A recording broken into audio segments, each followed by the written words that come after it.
Y seguimos con más. Hablemos claro y hagamos algo. Aquí en Cadena 102 Argentina, 101.9 FM Visión. La radio que te acompaña es donde soy la doctora Ana Niemer y este bloque lo auspicia Aroma Marcas Azules. ¿Quieres cambiar el perfume de tu casa? ¿Cambiar la energía? Bueno, Aromas Marcas Azules te permite de esa forma cambiar, renovar y llenar de positividad toda tu casa y tu familia. Contáctate al 3513-639090 o ingresa a la página de Instagram Aromas Marcas Azules y verás la variedad de productos. Y tenemos el gusto de tenerlo desde la casa. Ha ganado premios de todos lados, incluido aquí en este programa. Ha ganado premios en este programa también el doctor Marco Sequeira. Ahora, Marco, ¿cómo estás? Hola Ana, ¿qué tal? ¿Cómo estás? Un gusto estar de vuelta en contacto con vos. Y estamos todos preocupados, Marco. Esa es la realidad. Estamos todos asustados con este DNU, que este decreto de necesidad y urgente se ha presentado por el gobierno, y queremos saber qué alcance en el área tributaria está teniendo el tema de este DNU, porque ha modificado más de 300 normas, y cada programa van agarrando partecitas, la parte laboral, la parte de alquileres, en la parte tributaria, que supuestamente no se podría colocar un decreto de necesidad de urgencia porque tendría que sí o sí pasar por las ambas cámaras, ¿no es así? Así es. Voy a aclarar que estuve propuesto para director de la AFIP, no lo acepté, fue público motivo, y ahora estoy colaborando en forma ad honorem, asesorando en todo lo que se puede. Bueno, eso es Pero muy loable tuyo. había gente que realmente, en lo personal, había pedido yo que se la Qué lástima que despida, no ¿no? aceptaste, Marco. Porque no, porque me aceptaron las condiciones y al otro día se publicó una noticia sosteniéndolo en el cargo del director de aduana, que era uno de los funcionarios que iba a depender de mí y que yo no lo quería, ¿no? Entonces, no lo acepté y después con mucha insistencia por parte del presidente he aceptado asesorar en esta materia, bueno, en todo lo que yo pueda, pero también en forma ad honorem para no tener ningún tipo de compromiso, ¿no? Voy a tratar de sumar todo lo que se pueda. Va el famoso dicho, billetera mata galán, en este caso, déficit fiscal mata constitución. O sea, desde el punto de vista estrictamente jurídico, no hay nadie que pueda llegar a sostener seriamente que este decreto pasa un control mínimo de constitucionalidad. Evidentemente no lo es. En el área tributaria específicamente, cuando se reforma la Constitución en el año 1994, se establece en el artículo 99, inciso tercero, que el presidente no puede legislar en materia penal, electoral, vinculada a los partidos políticos y tributaria. O sea que todas estas disposiciones, de acuerdo a lo que dice el párrafo siguiente, no tienen valor jurídico.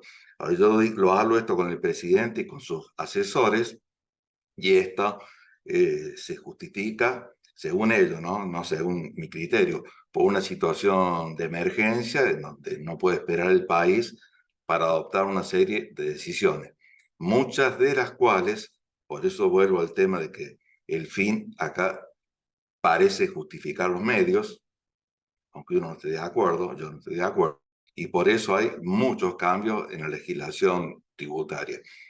Uno de los más importantes en este momento es el sistema de recupero del IVA en las compras, que este sistema se lanzó hace bastantes años ya con el gobierno de Fernández, al comienzo del gobierno de Fernández, y estaba limitado únicamente a los jubilados, pensionados y también a quienes tuvieran planes sociales, en la medida que tuvieran ingresos inferiores a los 3 salarios mínimos vitales y móviles. Después se amplió, sin lugar a dudas, el decreto del ministro de Economía, también inconstitucional, del 18 de septiembre del año pasado, de Massa, donde lo amplió haciendo que la devolución, en lugar del 15%, sea del 21%, y no solamente los jubilados, sino los empleados en relación de dependencia, todos los monotributistas, el personal de las casas particulares y los beneficiarios de la tarjeta alimentar y demás, pudieran pedir y obtener dentro de las 48 horas la devolución del IVA. Bueno, uno de los temas, además que esto regía hasta el 31 de diciembre y ya no rige más, pero hay preocupación porque hay pedidos de devolución, incluso de algunos que he visto en la AFIP, que lleva 6 meses el pedido de devolución, como tiene que ser en 48 horas. Y bueno, ¿qué tiene que hacer? Bueno, tiene que hacer el reclamo ingresando a la página oficial de la UIF, que tiene una ventanilla para el correo electrónico, y hacer allí el pedido de que se reintegre de acuerdo a la presentación realizada, tiene un número de registro y número de No, operación. no va a continuar, doctor, entonces el tema de la... No va a continuar. No, no está tomada la decisión política de no continuar porque cuando se libró o se decretó este plan, se estipulaba un costo fiscal muy inferior al que tuvo. Y tiene que ver, ¿sabes con qué, Ana? Con el avance de la pobreza. Porque hay 18 millones de personas que están adheridas al plan. Donde se recupera con la nota de débito, vamos a recordar, con la tarjeta de débito, el IVA. Bueno, en un momento inicial no llegaban a 3 millones y después fue subiendo en la medida que fue avanzando la pobreza Hemos y llegó a superado. 18 millones. La Con una clase baja, población sí, ha de superado. 45 millones es una barbaridad. Sí. Eh, y con un costo fiscal de 158.000 millones de pesos. Eso es lo que ha tenido de costo este programa. O sea que no va a seguir. Otro cambio que también se ha dado en estos días, el día de ayer, todo esto ha sucedido entre ayer y antes de ayer, porque recordemos que el decreto entró en vigencia el 29 de diciembre, en forma automática, porque así lo establecía el último artículo del decreto. Se han modificado las escalas del monotributo y con un problema, porque recordemos que la ley de monotributo establece un reempadronamiento anual. Después, por la emergencia económica, por los altos índices de inflación, se estipuló que iba a ser en forma semestral, en julio y en enero de cada año, en función a un índice que está estipulado en la ley y que no se ha usado ese índice. Esto significa que los índices empleados para el segundo semestre de este año son del 40% y anualizados no llegan al 110%, con un avance de índice de precios al consumidor cercano al 300%. ¿Qué significa esto? Que al haberse ajustado tan por debajo de la inflación, va a haber muchos cambios de categorías de los monotributistas y va a haber un número muy importante también que va a pasar a ser responsable inscripto. No va a estar más dentro del monotributo. ¿Pero eso no lo van a actualizar, Marcos? No, se actualizó en función a estos porcentajes que te estoy dando y no responden a la realidad de esos porcentajes. O sea que teóricamente se ha cumplido con la ley, pero bueno, más o menos lo mismo que con el tema de los jubilados, con parámetros establecidos por el Ejecutivo y, bueno, ignorando lo que dice la ley. Esto hay que ser muy cuidadoso porque hay muchísimos monotributistas que le va a suceder esto y tienen tiempo hasta el día 22 de enero, pese a que recién ayer se publicaron las tablas, se le han dado muy pocos días para reempadronarse o pasar al responsable inscripto. es muy importante que lo hagan, porque Hasta el 22 de enero se pueden reempadronar o inscribirse en una nueva categoría de monotributo, así es. así es. Y si no lo hacen y hay cambios en el monto de facturación o lo que le corresponde, monto de alquiler, número de empleados, consumo de energía eléctrica, superficie cubierta, todo eso depende de la actividad, ¿no? Si no lo hacen, la AFIP tiene un sistema, un software que automáticamente, sin ver los aspectos individuales de cada uno, lo cambia de categoría o lo excluye.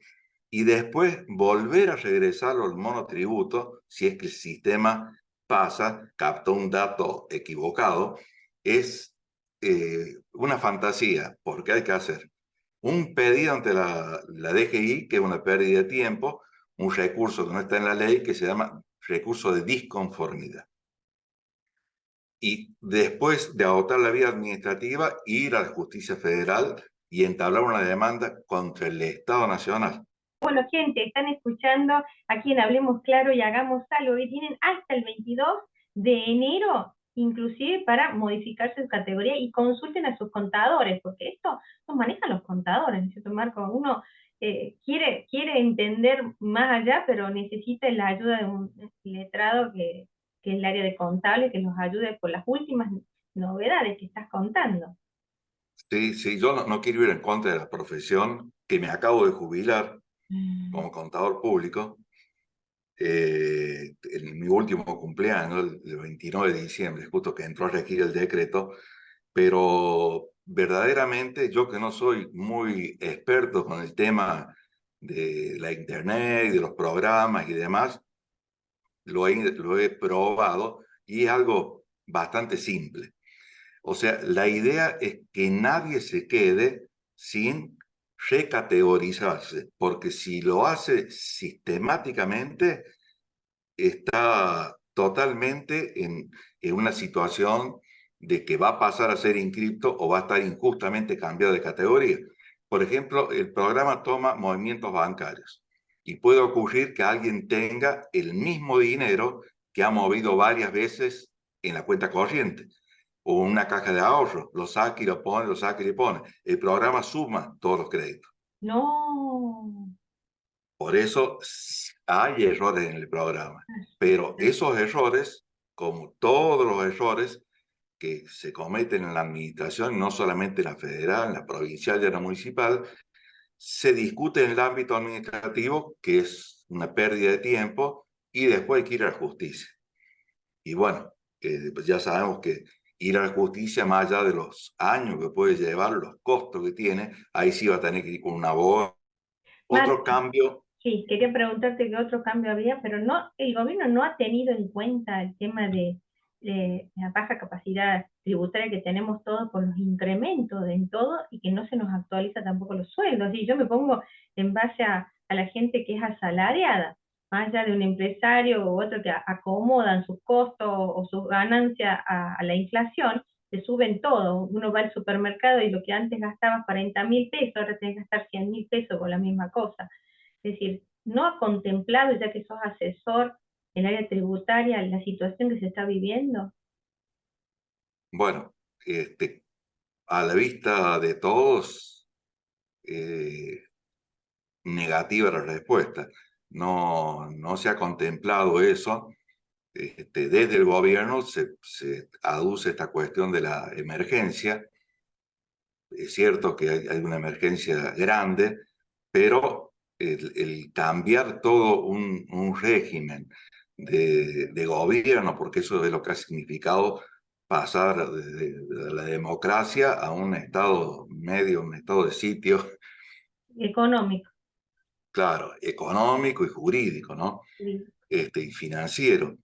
Hacerlo así, en forma tan salvaje, Pero sin al tener mismo en tiempo, cuenta. sí, al mismo tiempo vemos que se ha bajado los sueldos del presidente con todo el funcionario, que ha bajado los gastos públicos internos de la política. Vemos desde esa mirada que está actuando en consecuencia. Ha viajado en línea, no usando el avión que cuesta tanto. Es decir, la austeridad le llegó también desde el presidente para abajo, ¿no? Pero estamos viendo Sí, cómo sobrevivir a lo cotidiano. El tema tributario es un tema difícil para toda la comunidad, aportante, o sea, una gran cantidad de gente que no aporta. totalmente, totalmente. El que no aporta, hay que tener en cuenta también que salvo que sea independiente, es un empleado no registrado en negro y no tiene obra social. Y bueno, sabemos cómo está el sistema de salud en la Argentina. Muy complicado. Un a favor, impuesto a las ganancias. También el 18 de septiembre del año pasado, Massa subió el mínimo no imponible de 900.000 pesos a 2.400.000 pesos. Eran 5 salarios mínimos vitales y móvil y los llevó a 15 salarios. Después, el presidente electo, Javier Milei, dijo que iba a echar atrás esa ley y se iba a volver a un mínimo de 900.000 pesos, para hablar en números redondos. Bueno, el cambio de la ley de impuestos a las ganancias no ha entrado ni en la ley ómnibus ni en el decreto.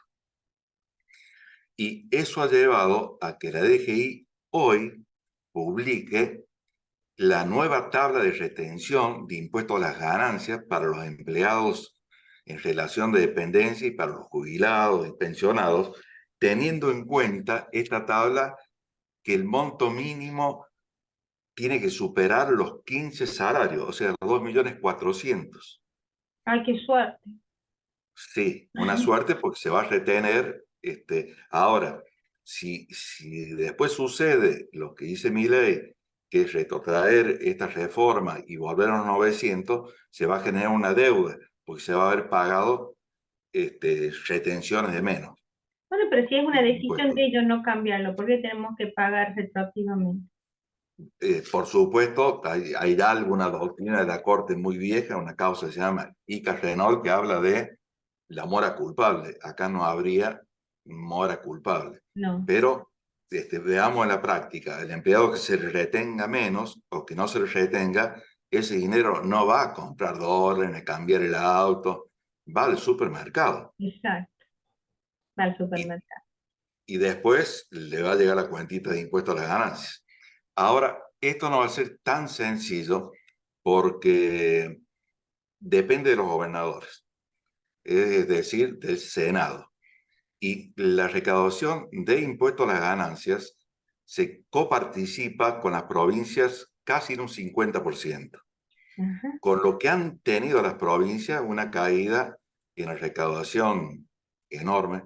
Ha llevado a que muchas provincias hagan impuestazos. Córdoba ha hecho algo brutal, no ha salido en ningún lado. La A única ver, que escribió contanos, algo contanos. es mi hija Estrella. Ya voy a hacer unos comentarios de eso. Pero bueno, las provincias han aumentado los impuestos, la presión tributaria, con la expectativa que no va a haber más los envíos discrecionales, y hoy hubo uno para Córdoba. O sea que también ves, esto va y viene, es una negociación, y llegó a Córdoba y pasó a los municipios, no estuvo acá ni un día, ni 24 horas. Pero bueno, las provincias no sé si van a resignar este monto de recaudación.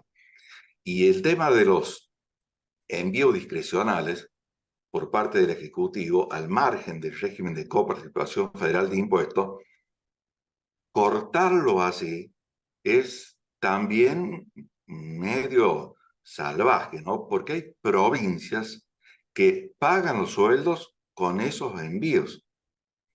Y si ahora no se lo da más, Y que bueno, dejen de robar, Marcos, porque hay provincias que pagan con ese bien porque se roban todo dentro de sus provincias. Es de público sí, conocimiento y como la justicia no es independiente en esas provincias, esto produce, ¿no? Que no les llegue a las que realmente son los trabajadores, porque se lo quedan todos los sí, medallas. efectivamente es así, ¿no? Hay todavía en ese ámbito muchísimo para cambiar. Sin ir más lejos, el número de asesores que tienen nuestros diputados en algunos casos es escandaloso. Pero bueno, no me voy a meter en ese terreno. Eh, lo otro que ha salido medio insólito y que tiene que ver con esta desesperación de buscar dinero y no darse cuenta que por ahí es una política equivocada, es la posibilidad de pagar 5 años anticipado el impuesto sobre los bienes personales. Es decir, pagar hasta el ejercicio fiscal 2027 y tomar como base la foto del activo del contribuyente, de los bienes que tiene, al 31 de diciembre de año 2023, con una alícuota del 0,75. Esa alícuota en el 2027, en el 2028 se va a reducir a 0,5, pero pensá que en el afán de tener dinero ahora, y la Argentina, lo que puede llegar a pasar en 5 años con el patrimonio de todos nosotros, Y nadie eh, sabe qué pueda pasar, ya sea, lo más probable, en fin, la mayoría está tratando de retener, pero si necesitan vender, se los vende con muy bajos precios. Entonces, yo no sé hasta qué punto la gente se va a agarrar de esta posibilidad de anticipo de 5 años, ¿no? De sí, los bienes personales. hay que tener en cuenta que acá hay sectores de la sociedad que lo benefician mucho esto, ¿no? Sería ingenuo no verlo.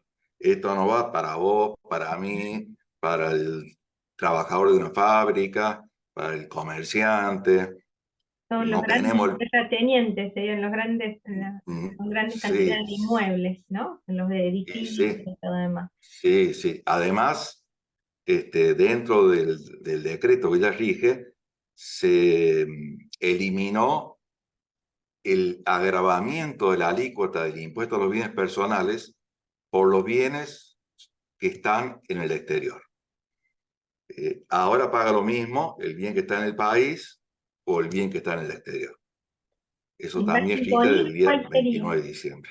Bueno, lo que no me parece bien es este programa de hacer pagar a valores históricos 5 ejercicios.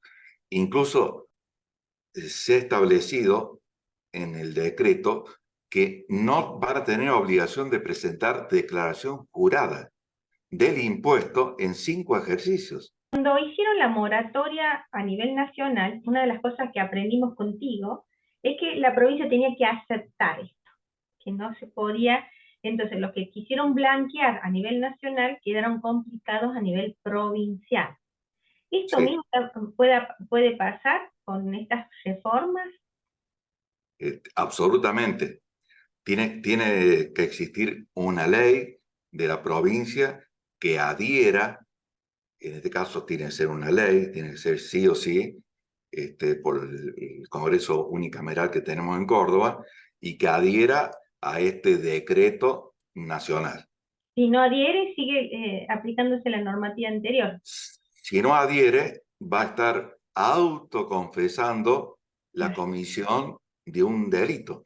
ah. Porque pensemos que los montos mínimos de evasión para estar encuadrado dentro de la ley penal tributaria no se han actualizado tampoco. El delito de evasión simple sigue siendo 1,5 millones de pesos. Tendría que ser $1.000. 10 millones de pesos. Ah, oh, Dios mío. No, perdón, 100 millones de pesos, porque eran 100.000 dólares en su Ah, momento. Eran 100.000 pesos equivalentes, y la evasión calificada que te lleva a la detención, salvo que tenga un buen abogado, es de 15 millones de pesos. Entonces, es muy fácil llegar a superar estos umbrales, y si uno presenta una declaración por el blanqueo o por el régimen de facilidad de pago, que condona todo. ¿Y qué va a ocurrir? Va a estar exteriorizando, por ejemplo, una venta que no declaró. Y esa venta está grabada en impuesto al ingreso bruto. Entonces va a pasar lo que viene pasando desde hace varios años. Después, el que adhiera al blanqueo recibe una visita de los inspectores de rentas y le hacen una determinación de oficio que no se Dios mío. puede Bueno, hay que tomar nota discutir. entonces y que sepa la gente que tiene que haber una ley provincial que adhiera a la ley nacional para que no estén complicados. Última pregunta, que nos dejó en el tintero, doctor, que era lo que había pasado con Córdoba, que lo publicó su hija y que nadie lo está contando. Sí, le estoy haciendo publicidad a mi hija porque se tomó el tiempo para leer todo, también es de ¿Y una dónde lo extensión publicó? en RPAR, en editorial de RPAR. O sea, Bien, va a llegar únicamente a los suscriptor. suscriptores de RPAR. Bien. No permite la editorial difundirlo por otra vía, ¿no? Se firma Así un que nos puede contrato por contar, cada nota que claro, uno firma. nos puede contar entonces. Cambios tremendos. Por ejemplo, agravamiento de superactualización de las bases imponibles en lo que son impuestos inmobiliarios, salvo los rurales, pero ahí hay una trampa, porque lo que le aumentan son los fondos, estos inespecíficos. O sea, los rurales van a pagar también mucho más. Estamos hablando del orden del 300%. Uy, ¿cómo? ¿Así para Hay acá todo eso? aumento en impuestos a los ingresos brutos. Del 1 de enero los cordobeses pagamos impuestos a los ingresos brutos por el agua. El agua. Sí. Después, hay un tema que creó Córdoba, que se discutió y lo perdió Córdoba, que es el impuesto a la mera compra. Un productor que está en Santa Fe, por ejemplo, una empresa láctea, que le compra leche a una empresa o a un productor que está radicado en Córdoba, tiene que pagar un impuesto adicional. Eso se llama impuesto a la mera compra, ha sido declarado inconstitucional, por eso Córdoba lo había sacado, derogó la ley y ahora lo volvió a incluir. Guau. Estamos Eh, complicados, y, doctor. Estamos muy complicados este y 2024. un dato también que no quiero dejar pasar por alto, es que se ha establecido la exención de lo que son los juegos de azar, casino, todo eso estaba grabado y ahora está exento. No sé que vayan a jugar. Y Claro, rezar. no hay una cuestión de política tributaria que justifique eso, ¿no? Porque es muy fácil recaudación y además el que tiene dinero para ir a jugar, que es mejor que ese sí pague impuestos, no que estemos pagando por... Pero entonces, ¿por qué no lo hicieron? ¿Por qué no lo graban al juego? Y porque establecieron en esta ley que pasaban a estar exentos Wow. en la ley impositiva anual. Doctor, lo voy a volver a convocar. Vamos aprendiendo muchísimo. Usted, como se da cuenta, tomamos nota de todo lo que dice y lo vamos transmitiendo. Le agradecemos desde acá de Hablemos Claro y Hagamos Algo, que haya tenido este tiempo para nosotros y lo vamos a volver a invitar al doctor, contador, magíster, lleno de títulos y premios y asesor ad honorem del gobierno actual en la parte tributaria, el doctor Marcos Sequeira. Muchísimas más gracias, Marcos. No, al contrario, Ana, muchas gracias a vos y un saludo muy grande, feliz año, que no nos pudimos desear de este modo, y saludo a toda la audiencia. Hacemos una nueva pausa, no se vayan, que ya seguimos con más. Hablemos claro y hagamos algo.